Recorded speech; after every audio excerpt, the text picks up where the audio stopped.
ಎಲ್ಲ ವಿದ್ಯಾರ್ಥಿಗಳಿಗೂ ನಮಸ್ಕಾರ. ನಾನು ಕಳೆದ ತರಗತಿಯಲ್ಲಿ ಬೋಧಿಸಿದಂತಹ ಉತ್ತರ ಭಾರತ ನದಿ ವ್ಯವಸ್ಥೆಗಳ ಒಂದು ಹಿನ್ನೋಟವನ್ನು ನೋಡಿದ್ವಿ. ಇನ್ನು ಪರ್ಯಾಯ ಪ್ರಸ್ಥಭೂಮಿಯ ನದಿಗಳ ವ್ಯವಸ್ಥೆಯನ್ನು ನೋಡೋಣ. ಇದು 8ನೇ ಸೆಷನ್, ಮೈಸೂರು ವಿಶ್ವವಿದ್ಯಾನಿಲಯದ 4ನೇ ಚತುರ್ಮಾಸದ ಭೂಗೋಳಶಾಸ್ತ್ರ ವಿಷಯದ ಪತ್ರಿಕೆ ಭಾರತದ ಭೂಗೋಳಶಾಸ್ತ್ರ. ವಿದ್ಯಾರ್ಥಿಗಳೇ, ಉತ್ತರ ಭಾರತದ ನದಿ ವ್ಯವಸ್ಥೆಗೂ ದಕ್ಷಿಣ ಭಾರತ ನದಿ ವ್ಯವಸ್ಥೆಗೂ ಸಾಕಷ್ಟು ವ್ಯತ್ಯಾಸಗಳಿರ್ತಕ್ಕಂಥದ್ದು ನಾನು ಮೊದಲೇ ಹೇಳಿದ್ದೆ. ದಕ್ಷಿಣ ಭಾರತದ ನದಿಗಳು ಬಹುತೇಕ ಪರ್ಯಾಯ ಪ್ರಸ್ಥಭೂಮಿಯಲ್ಲೇ ಹುಟ್ಟಿ, ಇವುಗಳು ಪರ್ಯಾಯ ಪ್ರಸ್ಥಭೂಮಿಯ ಪೂರ್ವ ಭಾಗ ಮತ್ತು ಪಶ್ಚಿಮ ಭಾಗದಲ್ಲಿ, ಅಂದರೆ ಬಂಗಾಳ ಕೊಲ್ಲಿ ಮತ್ತು ಅರಬ್ಬಿ ಸಮುದ್ರದ ಭಾಗಗಳಲ್ಲಿ ಇವುಗಳು ಸಮುದ್ರ ಅಥವಾ ಸಾಗರವನ್ನು ಸೇರ್ಕೊಳ್ತವೆ. ಪಶ್ಚಿಮ ಘಟ್ಟದ ಜಲವಿಭಾಜಕದ ಆಧಾರದ ಮೇಲೆ ದಕ್ಷಿಣ ಭಾರತದ ನದಿಗಳನ್ನು 2 ವಿಭಾಗಗಳಾಗಿ ವಿಂಗಡಿಸಲಾಗಿರ್ತಕ್ಕಂಥದ್ದು. They are classified into 2 category on the base of the Western Ghats divergent region. East flowing river and then west flowing river, ಪೂರ್ವಕ್ಕೆ ಹರಿಯುವಂತಹ ನದಿಗಳು ಮತ್ತು ಪಶ್ಚಿಮಕ್ಕೆ ಹರಿಯುವಂತಹ ನದಿಗಳು. ಪ್ರಿಯ ವಿದ್ಯಾರ್ಥಿಗಳೇ, ಪೂರ್ವಕ್ಕೆ ಹರಿಯುವ ನದಿಗಳು ಮತ್ತು ಪಶ್ಚಿಮಕ್ಕೆ ಹರಿಯುವ ನದಿಗಳ ಒಂದು ಹೋಲಿಕೆ ವ್ಯತ್ಯಾಸಗಳನ್ನು ನಾವು ಈ ಸಂದರ್ಭದಲ್ಲಿ ತಿಳ್ಕೊಳ್ಬಹುದು. ಪ್ರಮುಖವಾಗಿ ಹೇಳೋದಾದ್ರೆ, ಪೂರ್ವಕ್ಕೆ ಹರಿಯುವ ನದಿಗಳು ಉದ್ದವಾಗಿರ್ತಕ್ಕಂಥ ನದಿಗಳಾಗಿದ್ದಾವೆ, ವಿಶಾಲವಾಗಿರ್ತಕ್ಕಂಥ ಮುಖಜ ಭೂಮಿಗಳನ್ನು ಸೃಷ್ಟಿಸಿದವೆ. ಜೊತೆಗೆ ಇವುಗಳು ವ್ಯವಸಾಯಕ್ಕೆ ಯೋಗ್ಯವಾಗಿರ್ತಕ್ಕಂಥ ನದಿಗಳಾಗಿದ್ದಾವೆ.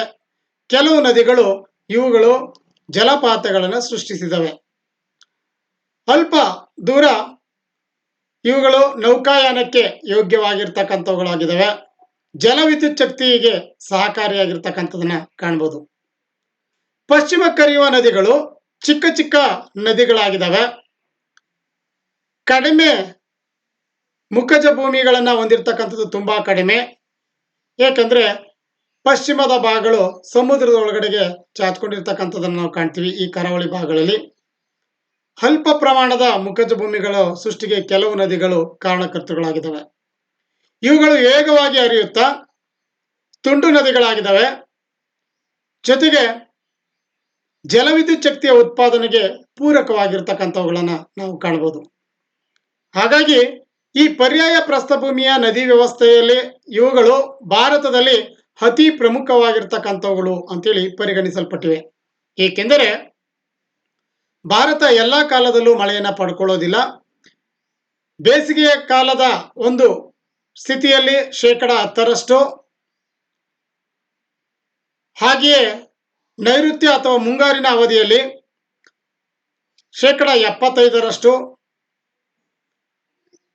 ಹಿಂಗಾರು ಅಥವಾ ಈಶಾನ್ಯ ಮಾರುತಗಳು ಅಥವಾ ನೈಋತ್ಯ ಮಾನ್ಸೂನ್ ಮಾರುತಗಳ ನಿರ್ಗಮನ ಕಾಲದ ಅವಧಿಯಲ್ಲಿ 13%, ಚಳಿಗಾಲದಲ್ಲಿ 2% ಮಳೆಯನ್ನು ಪಡ್ಕೊಳ್ಳುತ್ತೆ. ಈ ಭಾಗ ಕಠಿಣ ಭೂ ಶಿಲಾಸ್ತರಗಳನ್ನು ಹೊಂದಿದ್ದು, ಅಲ್ಲಲ್ಲಿ ಬಹುತೇಕ ಗ್ರಾಮೀಣ ಭಾಗಗಳು ಹಾಗೂ ವಿಶಾಲವಾಗಿರ್ತಕ್ಕಂಥ ಪ್ರದೇಶಗಳಲ್ಲಿ ಕೆರೆಗಳ ನಿರ್ಮಾಣದಿಂದ ಇಲ್ಲಿ ನೀರಾವರಿ ಅಭಿವೃದ್ಧಿಯಾಗಿದೆ. ಆದರೂ ಸಹ ಈ ನದಿಯ ವ್ಯವಸ್ಥೆಯ ಬಗ್ಗೆ ನಾವು ತಿಳ್ಕೊಳ್ಬೇಕಾಗಿರ್ತಕ್ಕಂಥದ್ದು ಮುಖ್ಯ ಕರ್ತವ್ಯಗಳು. ಪೂರ್ವಕ್ಕೆ ಹರಿಯುವ ನದಿಗಳನ್ನ ನಾವು ಗಮನಿಸೋಣ. ಪೂರ್ವಕ್ಕೆ ಹರಿಯುವ ಪ್ರಮುಖ ನದಿಗಳಲ್ಲಿ ಗೋದಾವರಿ ನದಿ, ಕೃಷ್ಣಾ ನದಿ, ಮಹಾನದಿ, ಕಾವೇರಿ ಮತ್ತು ಇವುಗಳ ಉಪನದಿಗಳು ಪೂರ್ವಕ್ಕೆ ಹರಿದು ಬಂಗಾಳ ಕೊಲ್ಲಿಯನ್ನು ಸೇರ್ಕೊಳ್ತವೆ. ಗೋದಾವರಿ ನದಿ ಇದು ಮಹಾರಾಷ್ಟ್ರದ ಸಹ್ಯಾದ್ರಿ ಬೆಟ್ಟದ ನಾಸಿಕ್ ಜಿಲ್ಲೆಯ ತ್ರಯಂಬಕ ಎಂಬಲ್ಲಿ ಉಗಮ ಹೊಂದುತ್ತೆ. ಗೋದಾವರಿ ನದಿ ದಕ್ಷಿಣ ಭಾರತದ ಅತಿ ಉದ್ದವಾದ ನದಿ ಅಂತೇಳಿ ಹೆಸರನ್ನು ಪಡ್ಕೊಂಡಿದೆ. ಇದು ಮಹಾರಾಷ್ಟ್ರ, ಆಂಧ್ರ ಪ್ರದೇಶ ರಾಜ್ಯಗಳ ಮೂಲಕ ಸುಮಾರು 1465 ಕಿಲೋಮೀಟರ್ ಉದ್ದವಾಗಿ ಹರಿದು ಕೊನೆಯದಾಗಿ ಆಂಧ್ರ ಪ್ರದೇಶದ ಕಾಕಿನಾಡ ಎಂಬಲ್ಲಿ ಬಂಗಾಳ ಉಪಸಾಗರವನ್ನು ಸೇರ್ಕೊಳ್ಳುತ್ತೆ. ಗೋದಾವರಿ ನದಿಗೆ ದಕ್ಷಿಣ ಭಾರತದ ವೃದ್ಧ ನದಿ ಎಂದು ಕರೆಯಲಾಗುತ್ತೆ. ಇದರ ಪ್ರಮುಖವಾಗಿರ್ತಕ್ಕಂಥ ಉಪನದಿಗಳು ಅಂದರೆ pen Ganga, vane Ganga, Wardha, ಮುಂಜ್ರಾ, Sabri, Indravati ಪ್ರಮುಖವಾಗಿರ್ತಕ್ಕಂಥ ಉಪನದಿಗಳು. ಇವುಗಳು ಈ ನದಿಗೆ ನೀರನ್ನು ತಂದು ಸೇರಿಸ್ತಕ್ಕಂಥವುಗಳಾಗಿದ್ದಾವೆ.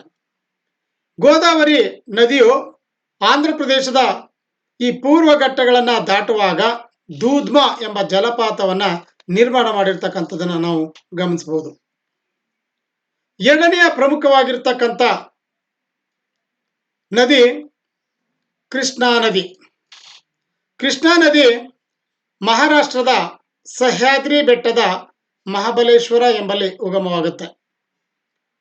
ಕೃಷ್ಣಾ ನದಿ ದಕ್ಷಿಣ ಭಾರತದಲ್ಲಿ ಎರಡನೆಯ ಅತಿ ಉದ್ದವಾದಂತಹ ಪೂರ್ವ ಹರಿಯುವ ನದಿಯಾಗಿದೆ.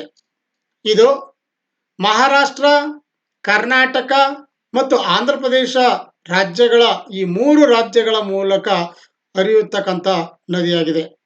ಇದು ಸುಮಾರು 1400 ಕಿಲೋಮೀಟರ್ಗಳಷ್ಟು ಉದ್ದವಾಗಿ ಹರಿದು ಅಂತಿಮವಾಗಿ ಆಂಧ್ರ ಪ್ರದೇಶದ ನಿಜಾಮ ಪಟ್ಟಣದ ಬಳಿ ಬಂಗಾಳ ಉಪಸಾಗರವನ್ನು ಸೇರಿಕೊಳ್ಳುತ್ತೆ. ಕೃಷ್ಣಾ ನದಿ ಇಷ್ಟು ದೂರ ಹರಿದ್ರೂ ಸಹ ನಮ್ಮ ಕರ್ನಾಟಕದಲ್ಲಿ ಇದು ಹರಿತಕ್ಕಂಥದ್ದು 480 ಕಿಲೋಮೀಟರ್ಗಳು. ಈ ನದಿ ಕರ್ನಾಟಕದಲ್ಲಿ ಹರಿಯುವಂತಹ ಉದ್ದವಾದ ನದಿಗಳಲ್ಲಿ ಒಂದಾಗಿದೆ.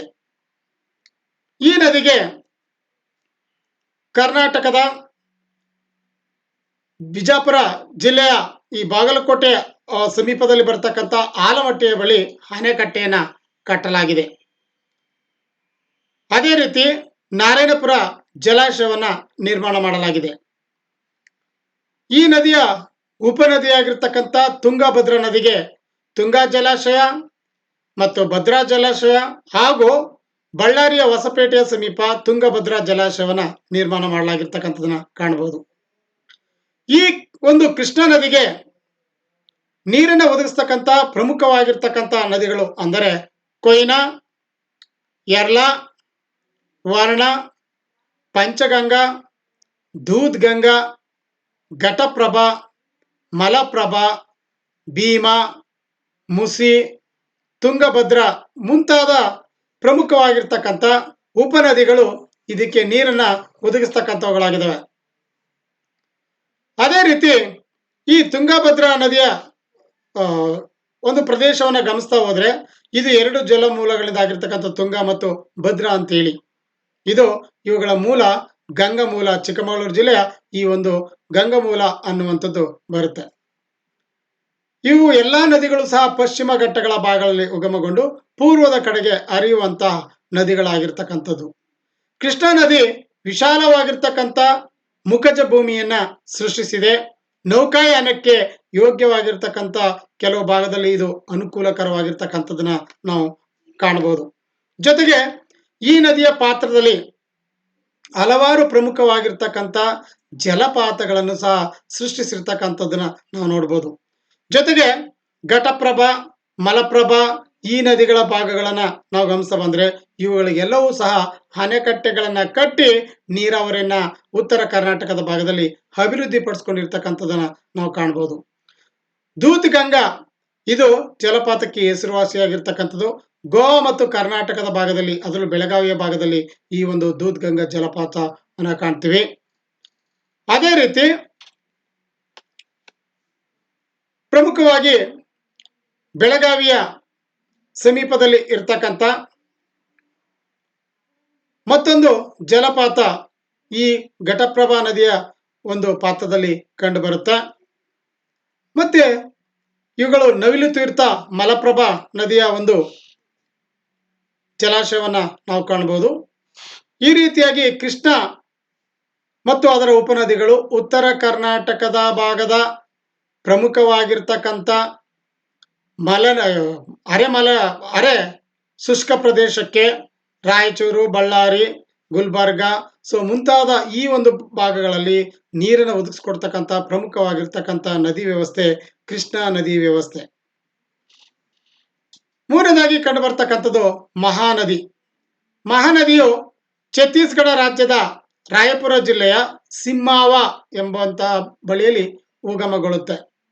ಇದು ಛತ್ತೀಸ್ಗಢ ಮತ್ತು ಒಡಿಶಾ ರಾಜ್ಯದ ಮೂಲಕ ಸುಮಾರು 885 ಕಿಲೋಮೀಟರ್ ದೂರ ಹರಿದು ಒರಿಸ್ಸಾದ ಕಟಕ್ ಬಳಿಯಲ್ಲಿ ಬಂಗಾಳ ಕೊಲ್ಲಿಯನ್ನ ಸೇರ್ಕೊಳ್ತಕ್ಕಂಥ ನದಿ ಇದಾಗಿದೆ.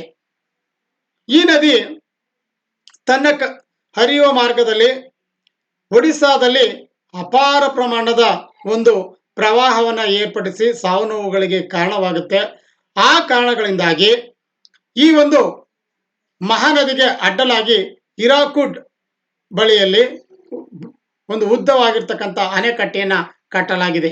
ಇದರ ಜೊತೆಗೆ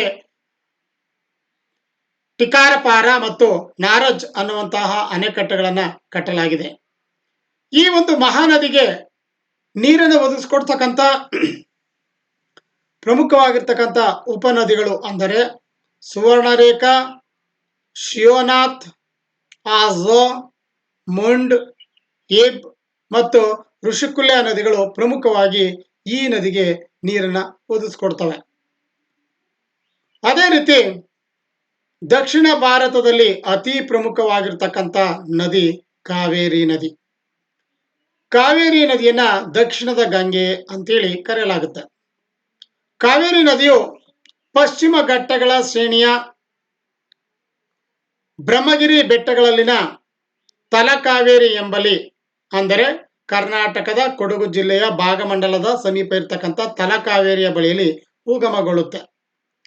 ಈ ಕಾವೇರಿ ನದಿಯು ಕರ್ನಾಟಕ, ತಮಿಳುನಾಡು, ಕೇರಳ ಮತ್ತು ಪಾಂಡಿಚೇರಿಗಳ ಮೂಲಕ ಹರಿತಕ್ಕಂಥ ಇದು ಸುಮಾರು 805 ಕಿಲೋಮೀಟರ್ ದೂರ ಹರಿದು ತಮಿಳುನಾಡಿನ ಕಾವೇರಿ ಪಟ್ಟಣಂ ಎಂಬಲ್ಲಿ ಬಂಗಾಳ ಕೊಲ್ಲಿಯನ್ನ ಸೇರಿಕೊಳ್ಳುತ್ತೆ. ಈ ನದಿ ಕರ್ನಾಟಕದಲ್ಲಿ ಸುಮಾರು 380 ಕಿಲೋಮೀಟರ್ಗಳಷ್ಟು ಉದ್ದ ಹರಿಯುವಂಥದ್ದಾಗಿದೆ. ಈ ನದಿ ಮೇಲ್ಕಣಿವೆಯ ಪಾತ್ರ, ಮಧ್ಯ ಕಣಿವೆ ಪಾತ್ರ ಮತ್ತು ಕೆಳ ಕಣಿವೆ ಪಾತ್ರದಲ್ಲಿ ಪ್ರಮುಖವಾಗಿ ಹರಿತಕ್ಕಂಥದ್ದು.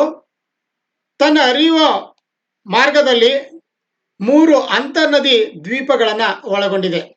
ಒಂದು ಶ್ರೀರಂಗಪಟ್ಟಣ, ಮತ್ತೊಂದು ಶಿವನಸಮುದ್ರ, ಮತ್ತೊಂದು ಶ್ರೀರಂಗಂ. ಶ್ರೀರಂಗಂ ತಮಿಳುನಾಡಲ್ಲಿದೆ, ಉಳಿಕೆ 2 ಕರ್ನಾಟಕದಲ್ಲಿದ್ದಾವೆ. ಶ್ರೀರಂಗಪಟ್ಟಣವನ್ನ ಆದಿರಂಗ ಅಂತೇಳಿ, ಶಿವನ ಸಮುದ್ರವನ್ನ ಮಧ್ಯರಂಗ ಅಂತೇಳಿ, ಶ್ರೀರಂಗಂ ಅನ್ನ ಅಂತ್ಯರಂಗ ಅಂತೇಳಿ ಕರೆಯಲಾಗುತ್ತೆ. ಈ ಕಾವೇರಿ ನದಿ ಹರಿಯುವ ತನ್ನ ಪಾತ್ರದಲ್ಲಿ 3 ಪ್ರಮುಖವಾಗಿರ್ತಕ್ಕಂಥ ಜಲಪಾತಗಳನ್ನ ಸೃಷ್ಟಿಸಿದೆ.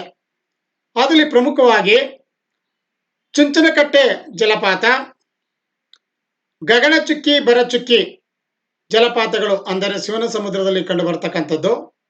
ಕರ್ನಾಟಕ ಮತ್ತು ತಮಿಳುನಾಡಿನ ಗಡಿ ಭಾಗದಲ್ಲಿ ಕಂಡು ಬರ್ತಕ್ಕಂಥ ಹೊಗೆನೆಕಲ್ ಎಂಬಲ್ಲಿ ನಿರ್ಮಿಸತಕ್ಕಂಥ ಜಲಪಾತ, ಇವು ಪ್ರಮುಖವಾಗಿ ಕಂಡು ಬರ್ತಕ್ಕಂಥದ್ದು. ಈ ಒಂದು ನದಿಗೆ